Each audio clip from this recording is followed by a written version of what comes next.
Rightio, so I'll just do a wrap up. So just a few things to think about going forward. As you're all aware, it's been dry most of the year. Feed availability is pretty low. The forecasters at the moment, they've got very low skill in forecasting at this time of year. You might think that they have. I knew that would come out. So this period, autumn, winter, is very tricky to forecast. They're 30% better than what they were 30 years ago, according to them. So the current scenario we're in is what's called a neutral pattern. So we're neutral El Nino, ENSO, and we're also neutral on the IOD index. So that means there's a wide range of outcomes that could happen between now and the end of the year. So, so there's no real drivers of the forecast at the moment, so they just can't tell which way it's going to go until we get a trigger, which the longer we go, the closer we are to that trigger. So hopefully once this big high that moves, it's in the bite at the moment and is pretty stable, once it moves on, we'll have a better chance of knowing when those fronts are going to come through. So how many autumn lambers have we got in the room? There's a few, yeah. And who's got spring lambs coming? It's about half-half. And who's got cattle? Handful. I'm probably not going to be overly useful for the guys with cattle because I don't deal with a lot of cattle, but the principles do apply fairly similarly. So we've talked a lot about nutrition this morning, and you're probably all feeding pretty heavily, supplying up to 100% of the requirements of what stock you got on hand. So the recommendations that we would be encouraging going forward is if you've got autumn lambs, I'd be strongly considering early weaning. So going through weighing your lambs, anything over 20 kilos, 18 to 20 kilos, and going forward, I would be actually weaning them and putting them into a feedlot or drought lot situation where you can manage their feed.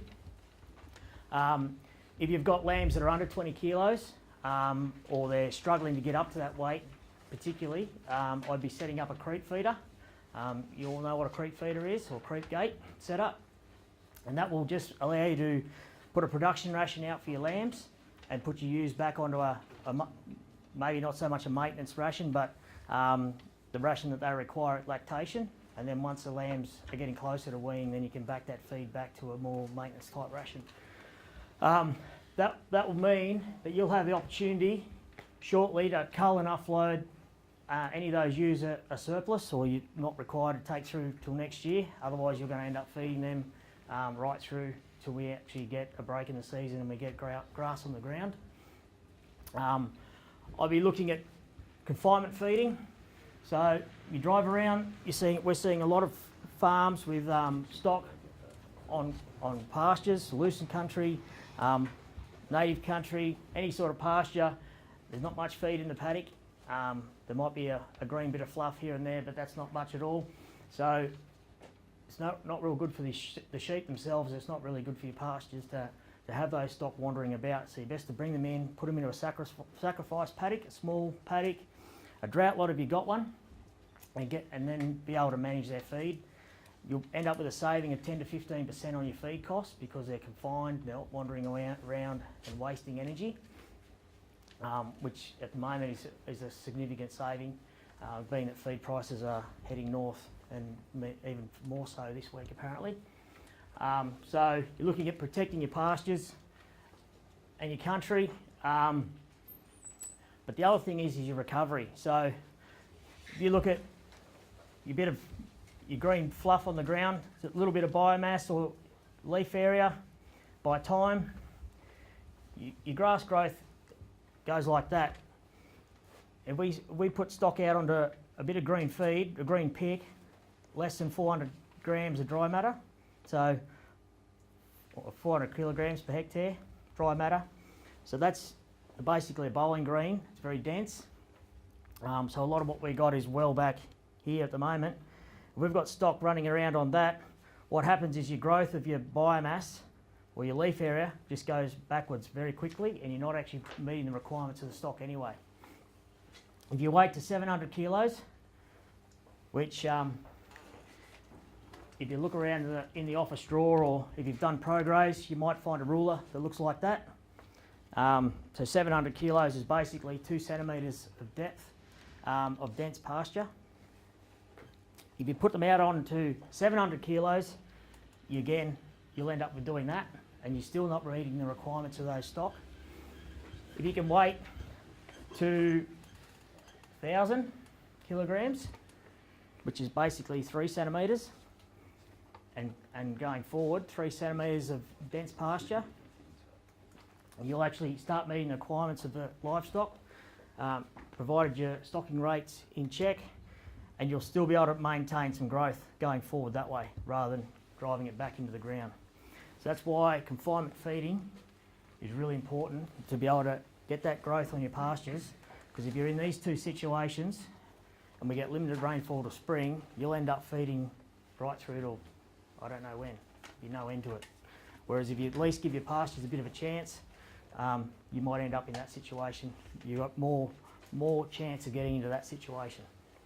The other thing is, you've got loosened pastures around, which is just basically a dry stalk and a crown, which has the odd leaf on it. By leaving stock in those paddocks, what you're doing is actually going to thin those stands out, and the persistence of those stands will fall away. They just won't. You'll lose numbers of plants per square metre very quickly if you continue to graze those paddocks. Time is it? I better not talk too much. So that's that one. Spring lambing. I'll be looking at managing your ewe condition score. Don't get them over fat.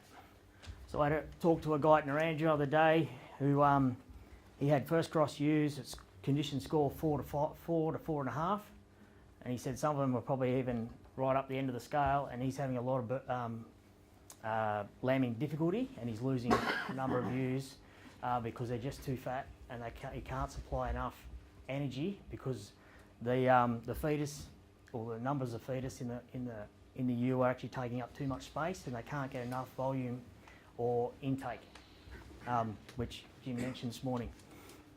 So don't get them too fat, but that's around the ideal. It's around that 2.5 to 3 merino crossbred sort of thing. Don't get them too fat. Plan for using a creep feeder, because we've lost 4 months of growth, 3 months of growth on a lot of farms in terms of pasture and green mass. So if you can set up a creep feeder going forward, once those lambs do hit the ground, then you'll be in a position to again look at early weaning, because we've lost that amount of biomass already this year that we're not going to get back. Doesn't matter how much it rains. Plan out your feed budget and your grazing plan. So work out what stock are going to go where, and how you're going to supply their feed, and what's it going to cost. Scanning. I'm not sure how many blokes scanning, but that is a major tool, and do it for multiples. So you can split those mobs up and give your twin bearing ewes or your multiple bearing ewes the right feed base. Single bearing ewes, obviously, well, generally treat them like a dry sheep almost. They can look after themselves pretty well on a maintenance type ration or slightly above, whereas your multiples will need significantly more. Feed tests. If you've got feed on farm and you don't know what the quality of it is, sorry mate, cheers. That's what a feed test bag looks like if you haven't used one. We have them all in our offices, or you can get them from DPI. The instructions are inside, but you put your feed in the plastic bag inside, throw that in the post, and they'll send you back a report on what your feed quality is like. So that's that one. A couple of other little resources we got out there. One on confinement feeding cattle is on the bench. We've also got managing sheep in drought lots. So that's a series of case studies from growers who used drought lots during the millennium drought, and just what they went through, how they set them up, what the design was, and those sorts of things. Pretty handy bit of information in there. What else have we got there? That's all of that. So yep, feed test. The other thing to look at, if you're smart on your phone, there's an app called the Drought Feed Cost Calculator.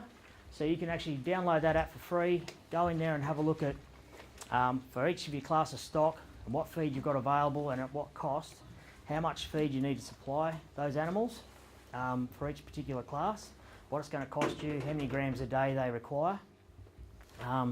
A very handy tool just to compare different feed bases or what feed you've got available and what quantities you might be requiring. So grab a hold of that. So on the cropping side, a lot of dry sowing crop. A few people are a bit concerned about not getting enough rain, not getting the right germination. They might have a 50 or 60% or lower germination. Some of them have been able to get that 20 or 25 mils over that few rain events that we had.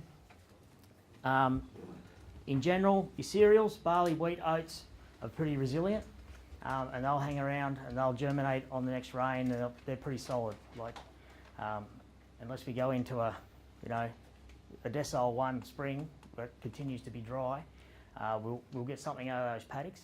Canola's a little bit different story. It's probably not as resilient, and it goes about seed size. So while there's not enough moisture for those crops, or if they're slightly germinated, they survive on the feed source inside the seed. Canola's a small seed, so it's got a low feed reserve inside the seed. So I would just be monitoring those canola paddocks that you're a bit iffy about.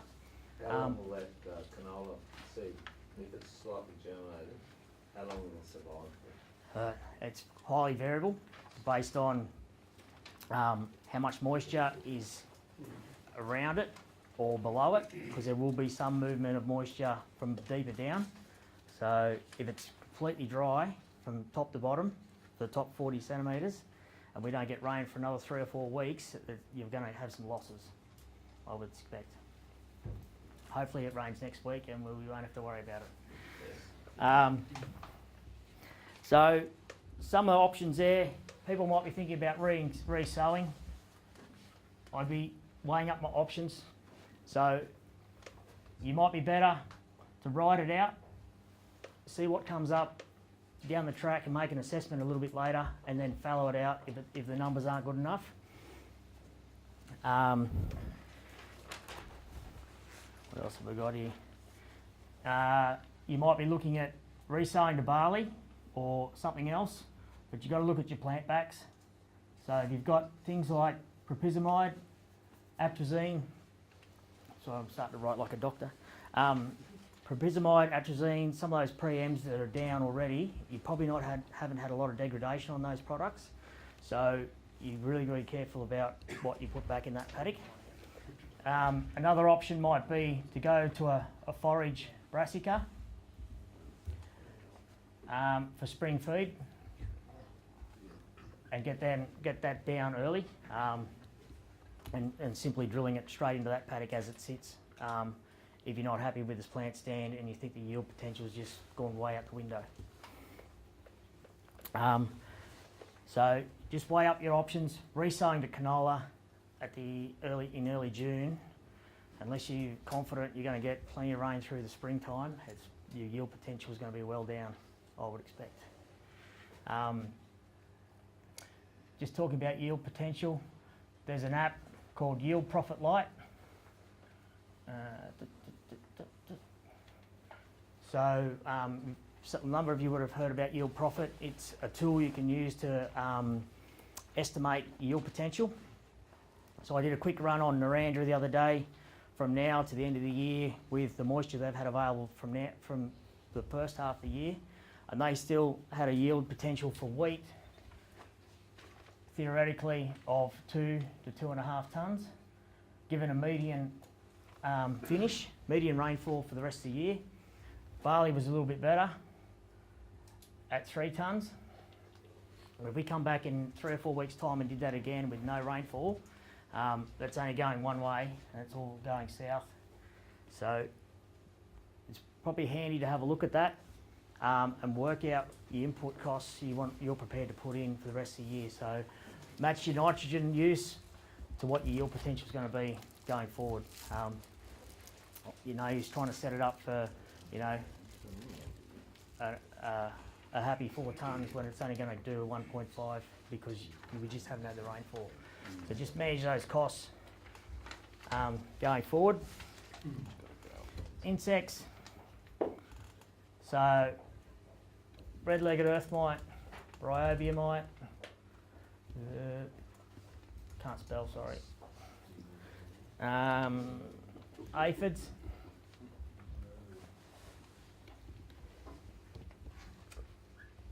And Russian wheat aphid is one to think about because we have seen more of Russian wheat aphid around the region. A lot of people putting imidacloprid on seed, which will keep them at bay to some degree, but if you've got bare seed down or your neighbours had Russian wheat aphid last year, you will be at higher risk. Being that the crops are under moisture stress, the first green patch in the district, because everything else is brown, will be the one that gets hammered by the aphids, because that's just how they work. When they fly, their eyes are trained or developed to pick up green matter, and that's what they go for, and that's where they end up, is in the first green paddocks around the district. Red-legged earth mite, bryobia mite. There might be another mite that I haven't mentioned there. I haven't really seen a lot of mites about yet, but there might be pockets of them about. Go around, have a look at the paddock on the fence line, flip it over and see what eggs have hatched already. But no doubt that if we do get a decent rainfall, that they'll come out in high population all at once, and they'll put stressed crops under a bit more stress. Michael Nash put a tweet out yesterday, but I haven't had time to read it yet, from what bugs him about looking for mites at the moment. Yep, there's been reports from the Riverina around bryobia mite on early germinated canola doing a bit of damage. So just be mindful that that could be the case. Grazing crops. Oops. Twist test. You all probably know that test. That if you're grazing crop, if we get a rain, you get a bit of growth out of it. Pinch the top, give it a little twist. Don't yank it. Just give it a twist. If it tears off, then it's ready to graze. If it pulls out by the roots, it's not ready. If we do get some growth, we're sort of behind the eight ball on any grazing crops in that we've missed out on any opportunity grazing because of no rain, obviously, but we may get a couple of weeks if we're lucky. I'd be targeting early weaned lambs. They're soft in the mouth, they're not hard grazers, to maybe put onto those grazing wheats to help with the feed budget a bit. But at any guesstimate, we may only get 2 to 4 weeks of any grazing, and we may be sacrificing yield to even get that at this point in time. And a lot of guys might get 0 in a lot of cases. 11:25, Geoff. Yep. That's all right. You can start talking as quickly as my driving. It wasn't real quick out of Weath Valley last night. I'm a bit slow this morning. It was, we didn't finish up there. I was drinking ginger beer afterwards. I don't know about you. Oh, I only had one beer, but it was 11 o'clock when I got home. Anyway, so something to think about is we may need, if you've got stock on hand, you're feeding heavily, that we may end up sacrificing a grazing crop to graze it right through. Again, to help with the feed budget.